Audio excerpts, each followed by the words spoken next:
Hello everyone. Good morning, good afternoon, wherever you are in the world. I will give this just a moment as we're not quite at 2 o'clock, but we'll let people get signed in.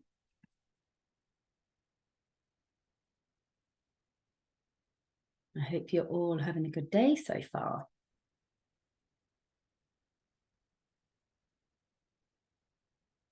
Okay, I'm just going to wait for just a minute.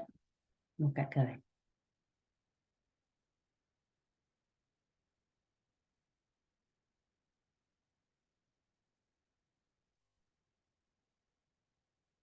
Hopefully we'll have some time for questions at the end of today's session, but we've got lots planned for you. Right, okay, I think I'll get going. So, hello everyone, welcome to ISC Research's 2023 Masterclass series. And if you did join us for our first session, then welcome back. My name is Kim Lynch and I'm Business Development Manager at ISC Research. The second masterclass of this series will focus on the common challenges faced by international schools today and how education suppliers can look to help support and overcome these challenges. We'll share insights that will be particularly valuable to international marketing and business development teams to support strategic planning. And as I mentioned, we will hopefully have some time for questions at the end. I am also going to be joined by our schools development manager a little later on in the session. So let's get going. Right, I'll just move my slide.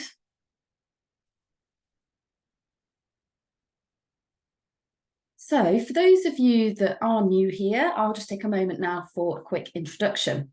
ISC Research has been gathering data and intelligence on the international schools market since 1994. For almost 30 years, we've guided schools with growth plans, informed investors on new school development, helped universities to engage with international schools, and advised education suppliers and other partners that are supporting the market. We track this market closely for shifts, challenges, good practice, new development, and emerging opportunities.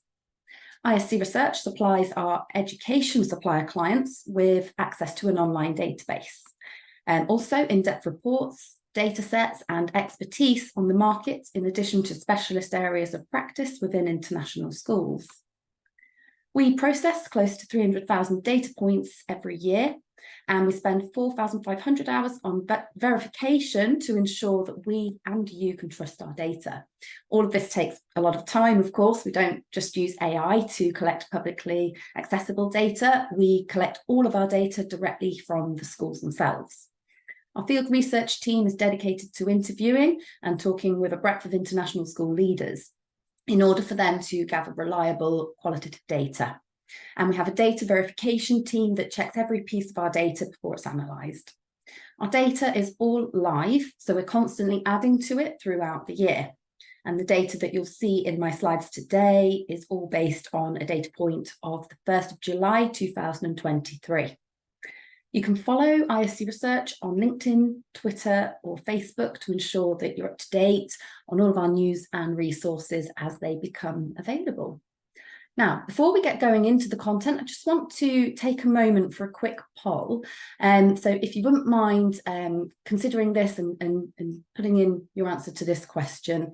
So do you feel that your organisation is already helping international schools to address recent challenges? And lots of you that are joining us today are perhaps new to this market, so maybe you've not yet thought about it, or it's actually something maybe that you're a more developed business that are already doing so. So I'm just going to give this a second for the results to come up. So my colleague in marketing is going to produce the results for me.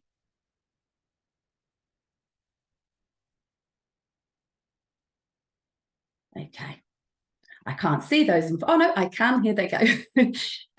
All right, so quite a few of you actually already feel then that you are addressing these challenges. So that's great. And then there are some of you that are in the other categories. So we'll consider that then as we go through this session today. So moving along my slide, we'll get going. So for the purposes of data collection and analysis, ISC research includes an international school if it is a privately operated, fee-paying school teaching wholly or partly in English in countries where English is not the first language predominantly. They can be teaching any curriculum to students from kindergarten to grade 12 in these schools. In countries where English is an official language, then the school must teach a curriculum that's not of the host nation if we are to include it in the list. Our data includes school location, ownership, age phases, student enrolment, capacity, student nationalities, tuition fees, contact details of staff across varying functions and seniority levels, staff salaries and benefits, nationalities, school facilities, quality assurances, examinations and curriculum, and school supply. We also gather demographic and socioeconomic statistics for key regions, countries, and some cities, including population and growth rate, which impact the demand and prospective demand for school places. So to understand market challenges, we first need to be aware of the current trends that are happening. Here's a short list of current market trends which have been highlighted to us at ISC Research in our school conversations. And this might also help you to identify topics that could be closely related to your brand. We'll look to explore these trends in a bit more detail in the next masterclass session, but for now, let's just take a quick look. So current trends including new approaches to teaching, learning, and assessment. The pandemic, it's not only been it has been a living laboratory for teaching and learning and community wellbeing, but it's not the only catalyst to shifts within teaching and learning. Student voice, for example, has been another change agent in matters such as diversity, equity, inclusion, justice, and even sustainability. The use of education technology throughout more areas of school life. While not only is there a massive increase in usage of education technology, which most of us are aware of, but many international schools are taking a much more strategic approach to their selection and their application of EdTech these days. Staff recruitment and development. There's a range of teacher training models which are being developed by some schools and also groups, for example. And then strategic priorities, particularly in diversity, equity, inclusion and justice, community wellbeing, safeguarding, the future pathways of students, and sustainability. The international schools market is known for its resilience and innovation. School leadership adapt to changes and keep learning, which makes content a powerful way to reach them and to therefore raise awareness of your brand. Now we've considered a couple of those key trends, we can consider the challenges that are presented to these schools. Our research shows that there are huge demands facing international school leadership right now.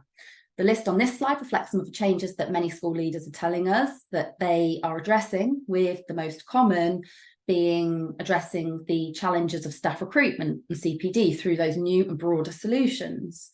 Embedding DEIJ into school-wide ethos and strategy in ways that will make authentic and informed change for everyone. And the other most common really is developing technology competencies by all school staff so that technology can be effectively used as a tool to support teaching, personalised learning, professional administration, and engagement throughout the school community. Some international schools are also responding to several of these challenges in the list within their short and longer term improvement plans. Some schools are also not yet at that point. The more that we can share good practice and effective solutions for addressing these challenges, the stronger the international sector will be on the whole. There are ways that you can support schools with challenges by offering things such as CPD sessions and courses for schools, incentives for staff. Tailoring your products to these challenges can also help, such as considering, for example, how you might be able to bring well-being into your product or service and address needs around that across the school community.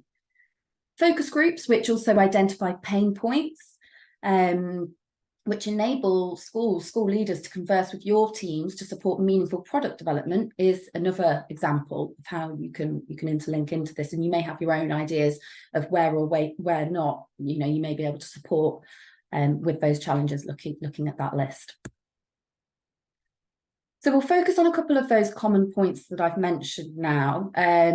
Education technology has been at the forefront of educators' minds for many years now.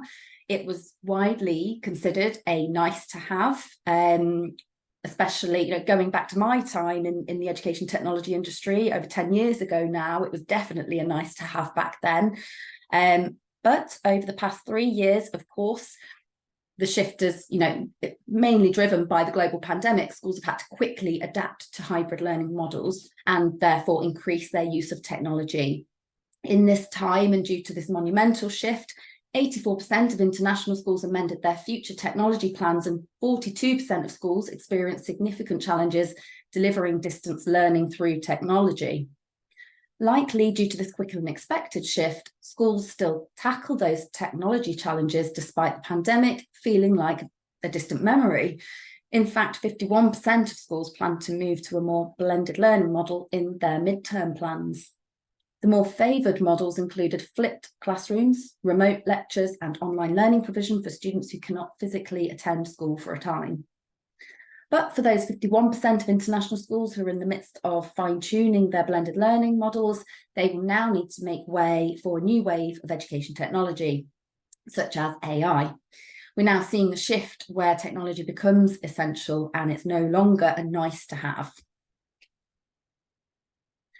Technology initiatives most often cited by international schools during our most recent research include a huge variety of developments, many of which link back to those challenges I was talking about.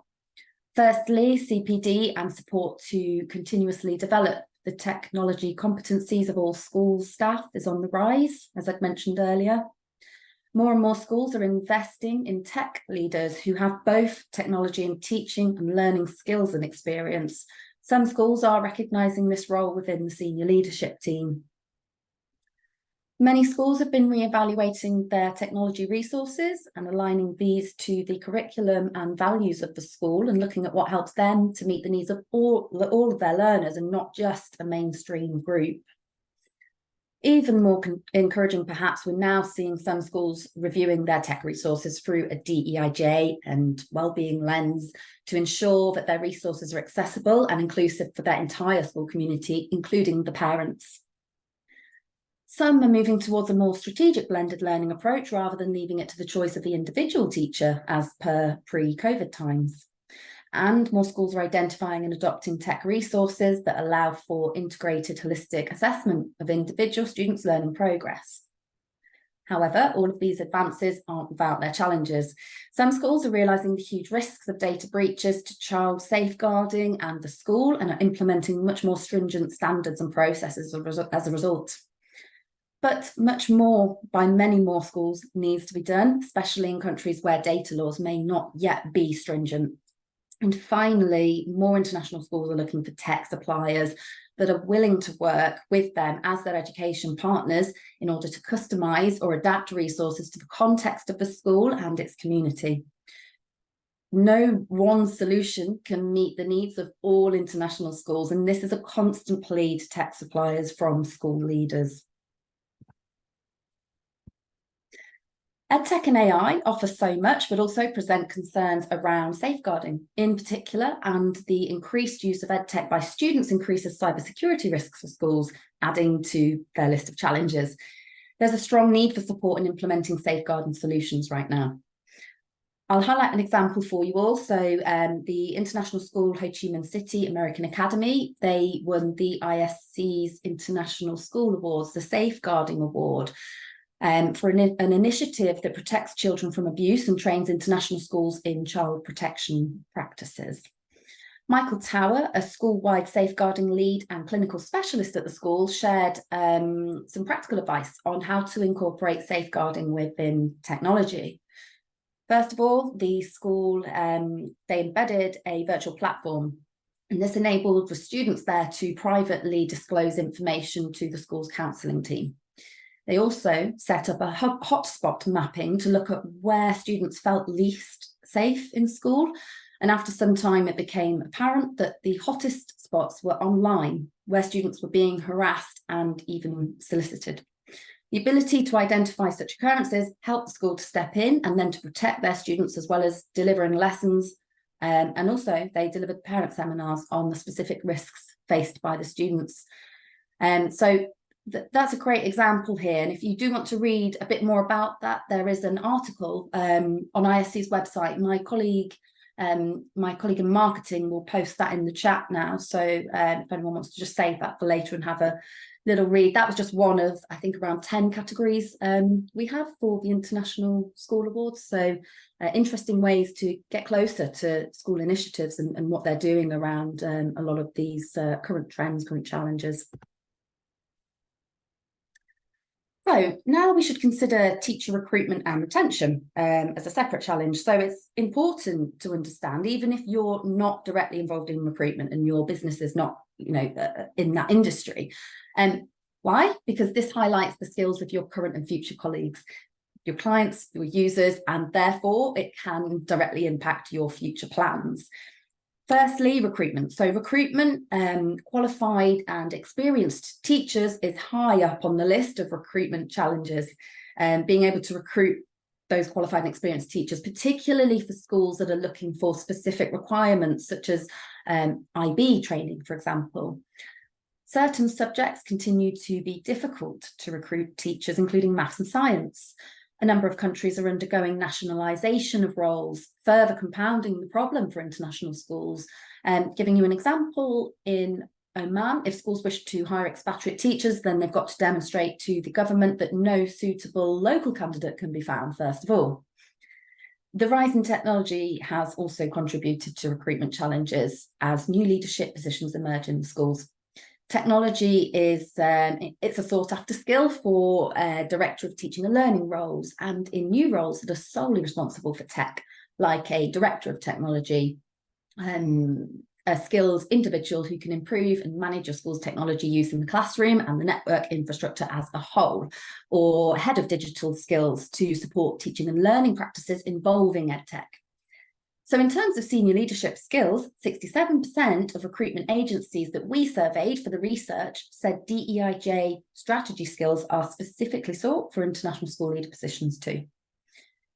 So what is the solution to this and how can you help? Well, it's no surprise CPD training comes high on the agenda. Not only do schools who need to ensure less experienced teachers have the essential training needed to do their job well, but schools need to be able to attract new teachers with the promise of professional development. And CPD can often help minimise turnover. International schools are recognising that teacher turnover creates opportunities to review the teaching provision and identify skill gaps, which can inform recruitment and retention needs. So we know that there are a number of CPD subject trends at the moment. Firstly, whole school CPD programmes. Schools usually have professional development strategies for the whole school for topics that impact all school stakeholders, like safeguarding, assessment and wellbeing support. Then we see more personalised PD that might only be relevant for one department or section of the school, such as SEN support, literacy and subject-specific PD. And finally, there is individual PD, often driven by teachers themselves who identify a need or an ambition, and they want to be able to develop their skills or qualifications in a whole host of things, though at the moment, most frequently sought after include leadership skills, coaching and mentoring and inclusion. COVID brought along more challenges here around wellbeing tech needs, as well as SEN and EAL teachers that are requiring many more skills in their roles. Research has highlighted shifts in both focus and delivery of training for leaders and educators. CPD is being adapted to better match teachers and staff needs and to support their well-being. The assumption being that fulfilled teachers are more likely to keep working with the international school that supports them. And as I talked about earlier, recruitment is getting harder. So everyone wants to retain their best teachers. This also partly explains the delivery formats to suit those individual preferences. Hybrid CPD is looking like the most popular format moving forward, combining opportunities for face-to-face interactions and flexible access to content through virtual learning environments. The pandemic has shown only the importance of face-to-face interactions and networking support, but it has also highlighted the flexibility of online PD to fit in around teachers' schedules. So I'm going to, at this point in the session, introduce my colleague Luke Walduck, Schools Development Manager at ISC Research, to talk a little around his experiences now. Hi, Luke. Hi, Cam. Okay, first of all, can you just share with the audience a quick overview of your background at ISC? Yeah, so I joined ISC Research about 3.5 years ago now as the head of the reports team. So I came in, got myself up to speed on the international schools market, looked at the way we generate reports, that we use data, and how we involve ourselves around the international school community, essentially, and how we can use that data to support the wider community as well as the suppliers working with that market. Then last summer, not summer just gone, I had the opportunity to move into a more client-facing role and work with schools much more directly, using my experience of the international schools market through the written report work to really be able to find the best solution and come up with new ideas, new responses, and new feedback opportunities for international schools to feedback to us, but also for us to feedback to international schools as well, to have a full loop on understanding the market. So I'm in a very privileged position now. I speak to international schools daily across the world and work with them to identify the gaps that they're struggling with, working out what they need to plug those gaps, and feeding that back in opportunities such as this now. Thanks, Luke. Well, the obvious first question, being that your role now does involve you speaking to schools on that daily basis, and you're giving your background from report writing for us. What are the main challenges you're hearing from schools? Is there anything that you'd add to the list that I've covered? Yeah, so you've covered the main issue facing all schools globally at the moment, which is teacher recruitment and retention. So I won't dwell on that side of it too much. But we do see differences between schools in different tuition fee bands. So we look at the premium fee market and the mid-market fee schools predominantly, whereas so we see different challenges affecting those markets. So premium fee international schools, while still struggling to recruit experienced teachers, they do have the added pressure of ensuring that they're maintaining high academic standards and expectations, while mid-market fee schools do tend to, again, struggle to get even qualified teachers in, but also with more basic resource availability, such as access to technology and curriculum materials. So yeah, with staffing consisting of a large majority of an international school's budget now, this leaves a much smaller budget available for resources and facilities. This is felt a lot more by the lower fee international schools, as there's less of a pie to go around, so to speak, from a budget point of view.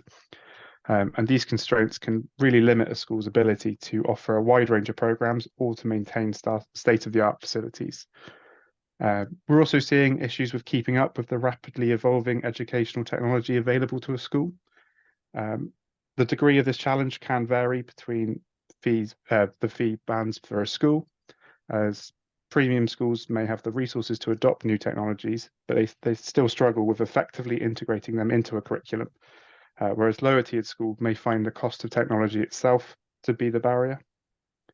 And then we're also seeing a much higher focus on mental health and inclusivity within international schools. So schools are now they're increasingly focused on not just the academic success, but also ensuring the emotional and social well-being of students. This is a challenge that transcends fee bands, although the resources available to address it between different schools can vary very significantly. Okay, so lots of points, lots of really points for everyone to consider. And for me, I'm kind of thinking that it's important then, as a supplier, to really understand the kind of schools that you're talking to. You can find out a lot from a conversation with the school, but that first touch point, you need to be considering some of those some of those differences of schools, because the challenges, they can vary according to those fee bands and lots of different factors that are impacting the schools, not just their location. So, okay, what about education suppliers? So do you have any recommendations for them then? We talked a lot about challenges here. Are there any recommendations from you in ways that they can, is there more that they can be doing to help schools address these challenges that we're talking about? Yeah, so schools really appreciate a tailored solution. with the wide range of curricular, examinations, facilities, and as we said, the fees, offering more customizable products and services, or a bespoke approach to speaking to the schools and being able to have a more tailored package goes a long way with the international schools. And again, we spoke about the technology and integrating that. Having structured training for teachers and staff to effectively use the new technologies or new software that's being brought into a school, that can go a very long way, instead of having to have an in-house additional member of staff essentially trained up to be the point of call, which is a single point of failure in some cases.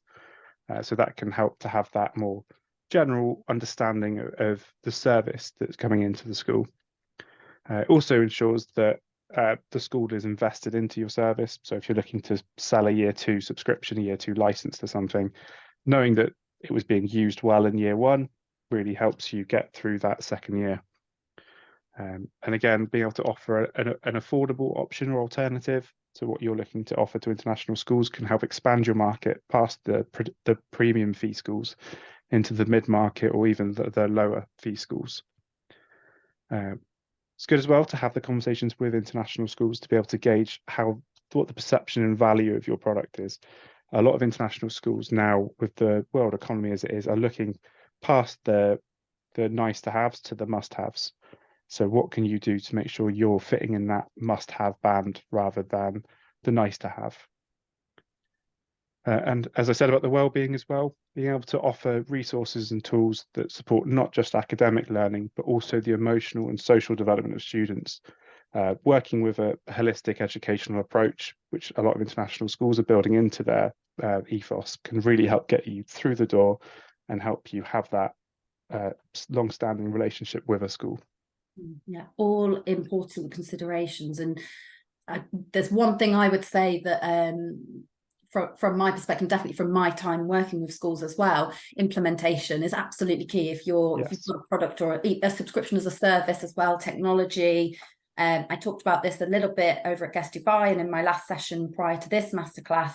It really is about implementation, because if they're not using it, they're not going to want to continue. And if you've not helped the school reach the goal that you've set out to achieve, then what's the point? So exactly. And there's a lot of teacher mobility as well. So if you can get a buy-in from the teachers as well at a school, then they will propagate your software, your message through to the new schools they go into. And we can find quite a few schools work as converts through that system as well. So we're seeing that as a very good approach to have within a school. I'm getting a few questions. I just want to, I'll open up the floor to questions in just a second. Thanks very much, Luke. If you just stay with me, just in case we've got questions for either of us. What I wanted to mention is that, well, my slide has frozen. 1 second. There we go. And so we're working with numerous education suppliers. So we provide them with access to our live international schools database and reports. These resources help our clients to identify and connect with the international schools that are appropriate to their business, and then to stay informed of the latest trends and challenges facing the schools. This portal provides access to a searchable live database, including data on over 13,000 international schools, contact details of more than 60,000 staff across all different functions and seniority levels. A few of them I've mentioned in my session. There's information on over 600 school groups and details of school associations and accreditations, including their member schools. So lots of new ways to connect. The database includes a broad range of filters on international school locations, curricula, exams, groups, ages of students, the school enrolment and tuition fees, as well as that mid-market and premium sector. So included in the license, there's also a library of updated reports. So within the reports, there are market intelligence summaries on key markets for your organisation, covering things like education regulations in that particular territory. And it's all there to support all aspects of your business development marketing strategy. For attendees of these masterclasses, we are running an exclusive special offer at the moment. So this includes a 15-month license for the price of 12 months. So do book a meeting with me if you're interested to discuss this for more detail and just to take a look at that data with your organisation in mind. I'd like to now open up the floor to questions. I know we've had a few, so Let's have a look. The first one I've had in, so you said CPD can reduce teacher turnover. Do you have any data on how much, any reports you can link to? Yes, we do actually have a CPD and recruitment report. Now, this is usually something that you can purchase from our site. I believe off the top of my head, it's £3.95 to purchase. But actually, and my colleague can pop a link in the chat here, my colleague from marketing, if you're not already joined, you should join the ISC community. So it's a new platform that ISC have launched. It's all about creating meaningful conversations in the K-12 international schools market. Educators, suppliers, key stakeholders in this market can all join for free. If you go on our website or use the link that my colleague has just popped in the chat, take you directly there. You can download currently the CPD and recruitment report at no charge. So a great incentive for you to join and get involved in conversations with schools and suppliers, or whatever interests you in there. I have another question here. Both me and Luke can probably answer this one, but Luke, I'll put it to you first. How can we tell if a school is mid-market or premium fee? Yeah, so we gauge fee sectors purely based on tuition fees, and we work on a segmentation of the market. So we look at the top 20% roughly of a market by tuition fee as a premium fee sector, and then the next 40% as the mid-market sector. So this would all be available through the online data portal we were previously mentioning, and you can use that to really target what you're looking at when you're looking at the market as a whole. Yeah, that's all I was going to mention, is that if you are a client, then you can filter that under the filters section, so that you can segment the data in that way, amongst other ways.